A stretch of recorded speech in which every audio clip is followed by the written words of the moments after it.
Olá, bem-vindo a Mercados e Negócios. Nós estamos discutindo a questão da economia brasileira, a inflação em alta, o PIB em baixa e a questão das taxas de juros. Para conversar com a gente sobre esses temas, está aqui hoje o economista Adriano do Carmo Santos. Ele é especialista em PIB aqui do Espírito Santo. Professor, obrigado por sua presença aqui no Mercados e Negócios. Obrigado. Professor, essa conjugação de inflação, PIB e taxas de juros, para alguns analistas, mostra que o país está entrando em recessão. Qual é a sua opinião com relação a esses temas em discussão hoje, especialmente aqui na economia brasileira, no momento em que estamos discutindo a eleição e que pode haver mudanças no cenário e nas decisões que serão tomadas a partir de outubro? Bem, de fato, os números têm apontado para uma possível recessão da economia brasileira.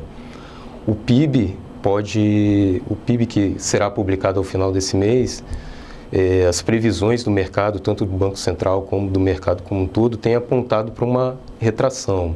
Seria a segunda retração consecutiva, indicando uma recessão técnica.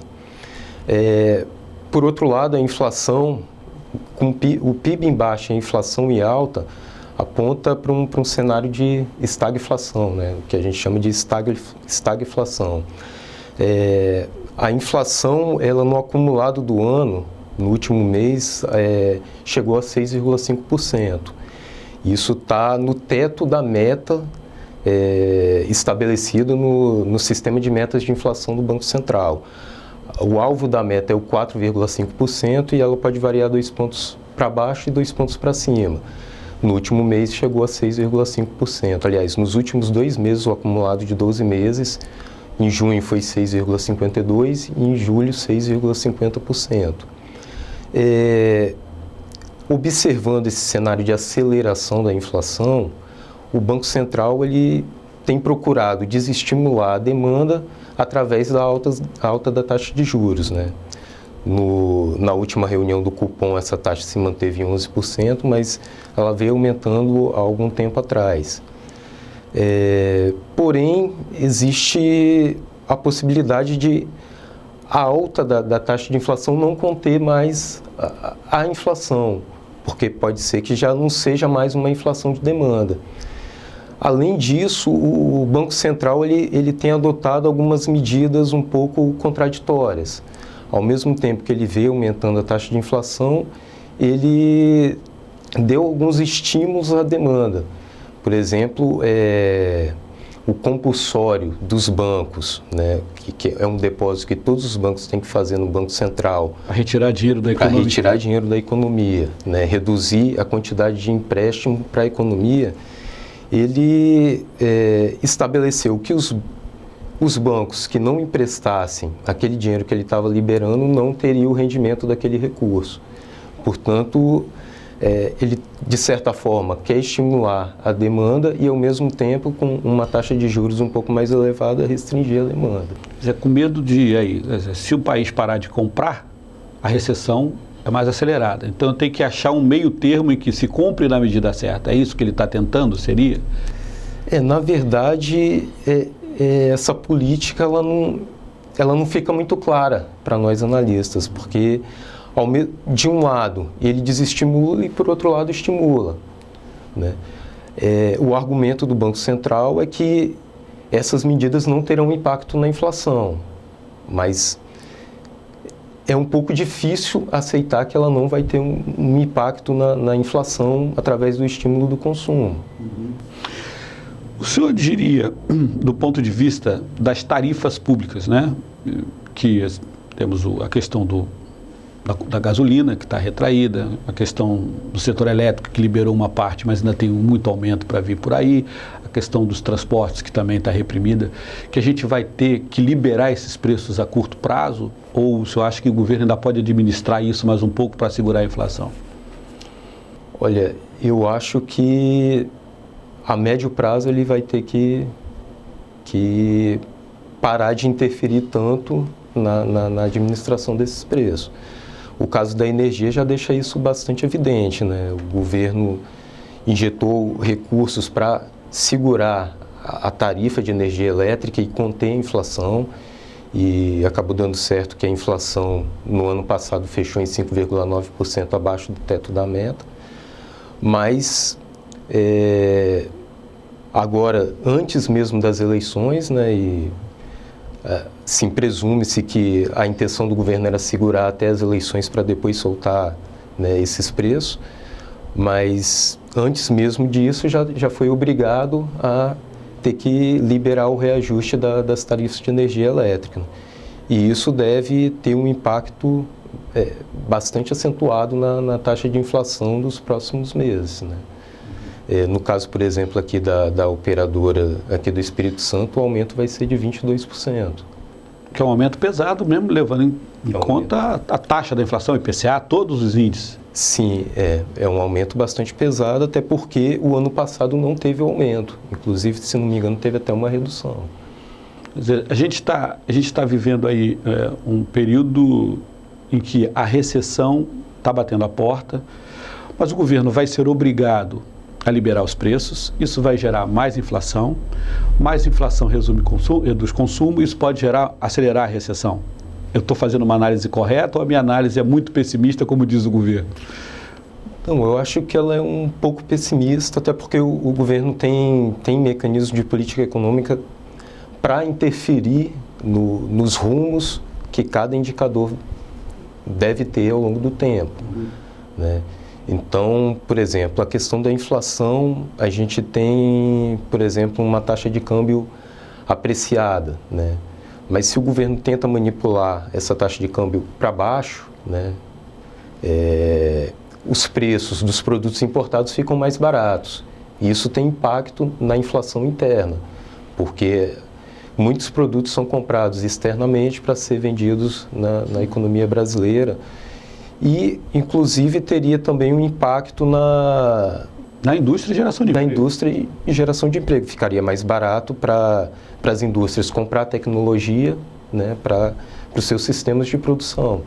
Então, é difícil fazer esse tipo de análise. Eu acho que ela sim, é um pouco pessimista, né, e até porque o governo tem outros mecanismos de política econômica para interferir na economia. O que o governo não fez ainda que já deveria ter feito para que a situação ficasse mais clara para todo mundo e a gente não tivesse essa discussão de otimismo e pessimismo?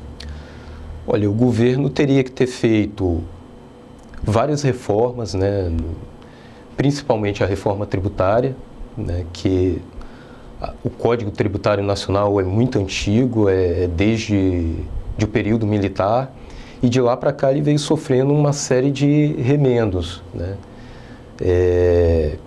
Hoje a gente tem um sistema tributário muito complexo, né? No caso do ICMS, por exemplo, são 27 estados, né? Cada um legisla sobre ICMS, são 27 legislações diferentes.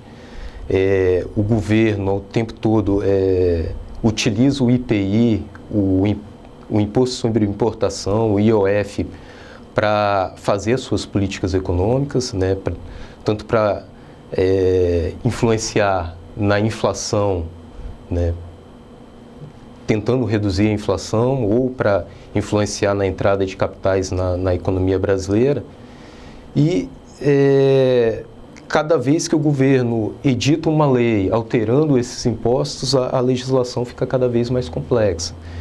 Então, uma reforma necessária para a economia brasileira é a reforma tributária, simplificar os impostos, né, e estabelecer regras claras, né, acerca das cobranças dos impostos, até mesmo para dar mais transparências para a população entender o sistema tributário como um todo. E qual o peso dos investimentos em infraestrutura para a melhoria desse cenário? Os investimentos em infraestrutura são muito importantes, porque rodovias melhores, aeroportos melhores, portos melhores, vão melhorar a nossa competitividade frente a outros países, né? Então, hoje a gente tem um cenário que os aeroportos, a gente costuma ver uma série de atrasos, portos com filas de navios para descarregar cargas, né? Rodovias mal conservadas. Com certeza, o investimento em infraestrutura seria de grande importância, tanto para reduzir custos, e aí teria impacto na inflação, como para melhorar a movimentação de mercadorias e elevar o PIB do país. Por isso que os empresários gritam tanto por infraestrutura? Com certeza. Pedem o tempo todo, pelo amor de Deus, estradas melhores, porque uma parte da produção se perde sempre nesses caminhos, né? Sim, e eleva os custos das mercadorias, né? Até porque transportar mercadoria de um local a outro demora mais tempo numa estrada ruim, ou demora mais tempo num sistema aeroportuário ruim. Professor, vou pedir licença ao senhor para fazer um pequeno intervalo. Na volta a gente conversa sobre o PIB aqui do Espírito Santo, inclusive com essas questões de infraestrutura que afetam tanto aqui a economia do Espírito Santo. Sim. Então, Mercados e Negócios volta já já, traduzindo o economês para o português.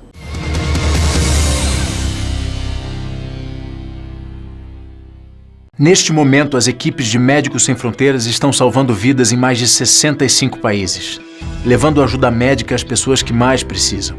Só em 2011, Médicos Sem Fronteiras tratou de mais de 400 mil crianças com desnutrição. Em Bangladesh, eu pude conhecer uma criança chamada Tumpa, de 7 anos, pesando 9 quilos. 9 quilos é o peso de uma criança de 1 ano. Rapidamente, nós iniciamos o tratamento. Em 2 meses, ela estava pesando 12 quilos. Acesse agora msf.org.br. Com R$30 mensais, nós conseguimos dar água potável para 40 refugiados de zonas de conflito ou tratar de 2 crianças com desnutrição por mês. Seja doador de Médicos Sem Fronteiras. Acesse agora msf.org.br. Médicos Sem Fronteiras. Precisamos de você para salvar vidas. Violência contra as mulheres. Eu ligo. Eu ligo. Eu ligo. Eu ligo. Eu me incomodo, porque a violência contra as mulheres vai além da agressão. Humilhar e ofender uma mulher também é violência. Exigir a submissão da mulher à vontade de nós, homens, é violência. Assediá-las no trabalho ou submetê-las a abusos em trens, metrôs e ônibus lotados é violência. E violência contra a mulher é crime. Se você ou alguém que você conhece for vítima de assédio no trabalho, abuso, exploração sexual ou tráfico de mulheres, não se cale. Ligue 180. Através dessa Central 24 Horas, você vai receber todo o apoio, informação e encaminhamento que precisa para dar um basta nesses crimes. Ligue 180 e use a sua voz para fazer justiça. O Brasil está ao seu lado nesta luta. Na última década, os transplantes de órgãos cresceram 84%. As cirurgias cresceram 619%. E os atendimentos de urgência cresceram 627%. As doações de sangue precisam acompanhar esse crescimento para atender a milhares de pessoas que dependem da sua solidariedade. Esse gesto está em suas mãos. Seja para quem for, seja um doador. Procure um Hemocentro mais próximo. O sonho do Robson era ser engenheiro. Desde pequeno ele gostava de prédios, pontes, brincava de construir com tudo que via. Um dia, aconteceu. Ele conseguiu. Todo jovem tem direito de construir seu futuro. Mas o Brasil perde mais de 25 mil jovens por ano, vítimas da violência, a maioria negros. Vamos mudar essa realidade. A história de um grande país se faz com sua juventude viva.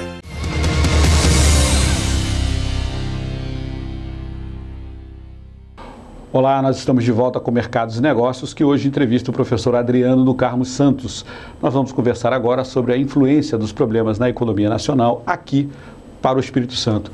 Professor, no final do último bloco a gente estava falando sobre os problemas de infraestrutura que afetam a economia como um todo, inclusive a reclamação dos empresários que pedem estradas melhores, portos melhores, aeroportos melhores. Aqui no Espírito Santo nós temos problemas sérios de infraestrutura que estão começando a ser resolvidos agora, alguns como a questão da BR-101, a BR-262, alguns gargalos que não saem do lugar como do aeroporto, os portos que estão melhorando, e estão chegando alguns grandes portos aqui para o estado, alguns investimentos em portos. De que forma isso afetou e pode ajudar a economia do Espírito Santo a dar uma melhorada? Então, com relação à infraestrutura atual, ela traz problemas para o PIB do Estado, porque a gente perde competitividade em relação a outros portos, inclusive do país, portos e transporte de cargas, né, para outros estados do país. O Espírito Santo ele se consolidou como um estado bastante aberto. Isso significa que o comércio exterior é muito importante para a gente. Ele representa aproximadamente, quando a gente pega o fluxo de comércio sobre o PIB, é aproximadamente 50% do PIB estadual, né? Então ele se consolidou como um importante estado voltado para a economia internacional por meio do Fundo de Desenvolvimento das Atividades Portuárias. O Fundap, que foi, quer dizer, não foi extinto, né? Foi criado em 1970, né? E com a Resolução 13 do Senado Federal de 2012, ele teve que ser reestruturado. O que acontece é que com a reestruturação do Fundap, o sistema de incentivo que o Estado dava às importadoras, ele ficou um pouco menos atraente, né? E existia inclusive a possibilidade de várias empresas saírem do Estado. Assim, o que a gente vê é que algumas deixaram o Estado, né? Assim, o número de empresas registradas nesse sistema reduziu um pouco, mas com as diversas leis que o governo do Estado editou para compensar, conseguiu manter a maioria das empresas aqui. Mas o fato é que sem esse estímulo, o porto público do Estado ele é um pouco deixa de ser atrativo. Deixa de ser atrativo. Desembarcar as coisas por aqui para carregar por caminhão até São Paulo, por exemplo. Claro, até porque aí tem um custo de transporte, né? Então, deixou de ser tão atrativo assim em relação ao sistema anterior, né? Que valia a pena descarregar aqui e carregar por... Sim, tinha um financiamento maior do Estado para as empresas importadoras. Mas assim, a questão da infraestrutura aqui no Estado, ela afeta negativamente, né? Tanto pelo fato das rodovias estarem em estado péssimo de conservação, de serem muito estreitas. Ferrovia que ligar aqui também, que não sai do papel. E a ferrovia que atende basicamente a Vale do Rio Doce, né? E então, a gente precisaria de um sistema ferroviário, né, que é muito mais eficiente em transportar uma grande quantidade de mercadorias do que o transporte rodoviário, né? E tiraria, né, inclusive, várias mercadorias que chega a ser um pouco perigoso, né, transitar por rodovias. Tiraria um pouco dessas mercadorias da rodovia e transferiria para um sistema ferroviário, né? E com relação ao transporte aéreo, essa é uma questão que depende muito mais do governo federal, né? Aliás, também durante muito tempo, né, os portos necessitavam os portos eram os portos, as rodovias, né, as BRs, os aeroportos, todos eles dependem do aval do governo federal. Na verdade, é o governo federal que é o padrinho de todo esse sistema, né? O pai dele tem que cuidar. E afeta a gente. Com relação ao PIB especificamente, o Espírito Santo, durante muito tempo, essa questão do PIB, teve um PIB superior ao do país. Quer dizer, cresceu mais do que o país. Mais que o país. Quer dizer, isso vai se manter ainda com esse PIB baixo que estão projetando para o país? Olha, o Espírito Santo ele tem uma particularidade, né? Que quando o PIB do Brasil está crescendo, o do Espírito Santo cresce mais. Quando o PIB do Brasil está diminuindo, o do Espírito Santo diminui mais. Ele é mais volátil do que o PIB brasileiro. Assim, nos últimos trimestres, né, a gente faz um acompanhamento trimestral do PIB do Estado, o desempenho da economia do Espírito Santo tem ficado abaixo da economia nacional. Isso acontece porque o mercado de commodities está muito ruim, os preços das commodities no mercado internacional, minério de ferro, por exemplo, e principalmente, está muito ruim. E a economia do Espírito Santo, ela é muito impactada pelas grandes empresas que se instalaram aqui entre os anos 70 e 80, né? A Vale tem um peso muito grande na indústria extrativa, né? A ArcelorMittal na indústria de transformação.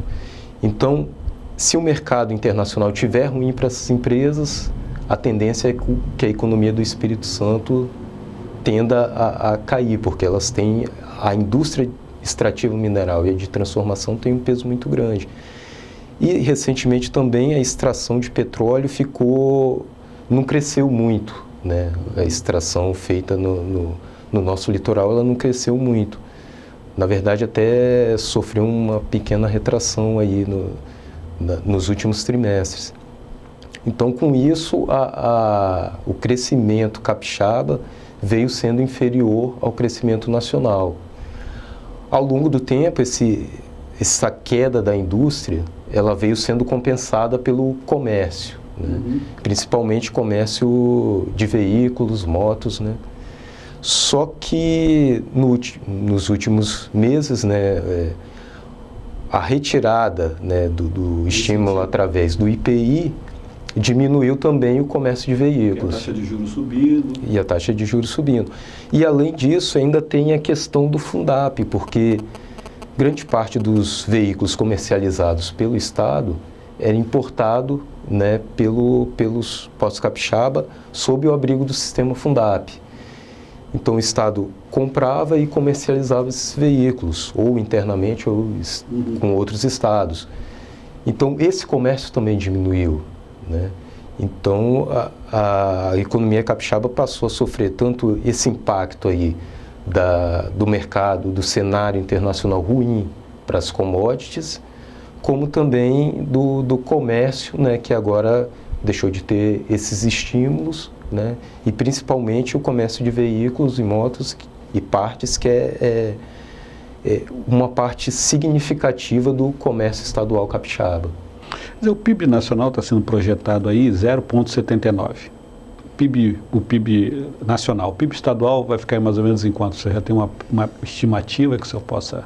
Não, por enquanto não, mas assim, a gente está vendo uma recuperação. A indústria, a PIMPF, né, uma pesquisa mensal do IBGE, ela apontou um crescimento aqui no último mês, né, e o que mostra uma recuperação da indústria capixaba. Então, a tendência é que o resultado no próximo trimestre seja melhor do que os trimestres anteriores, que foi um acumulado de menos 0,9% no final do ano passado, né? Um fechamento de ano de menos 0,9% e menos 0,5% quando a gente considera os 4 últimos trimestres, né, fechado no primeiro trimestre desse ano. Então a gente acredita que o resultado venha um pouco melhor do que os 2 últimos trimestres, até porque no primeiro trimestre desse ano a gente já notou algumas melhorias, né? O primeiro trimestre do ano de 2013 foi melhor do que os primeiros trimestres dos anos anteriores. Então isso já significa alguma melhoria na economia capixaba. Está dizendo que em 2013 o Espírito Santo não cresceu, ao contrário, encolheu. Encolheu. 0,9%. Encolheu, mas os sinais mostram que há uma tendência de recuperação. De recuperação até o fim do ano. Até o final do ano, quer dizer, a gente deve ter um crescimento e não uma redução. Um provável crescimento, ainda que pequeno. Professor, eu queria agradecer a sua participação aqui no Mercado dos Negócios, queria convidá-lo para voltar outras vezes. A gente continua analisando a economia nacional e local e é sempre bom ter a palavra dos especialistas para a gente poder explicar para o nosso telespectador o que está acontecendo, quais são as tendências que vêm por aí, porque no fundo acaba afetando o dia a dia de cada um, né? Quer dizer, a comida que se bota na mesa, o emprego, essas decisões que são tomadas no andar superior acabam afetando a gente no nosso dia a dia, a gente às vezes nem percebe, não é? Eu que agradeço o convite e estamos à disposição. Mais uma vez, obrigado. Obrigado. Obrigado por assistir Mercados e Negócios, traduzindo o economês para o português. A gente volta na próxima semana com mais uma entrevista. Para você, uma boa noite, muito obrigado.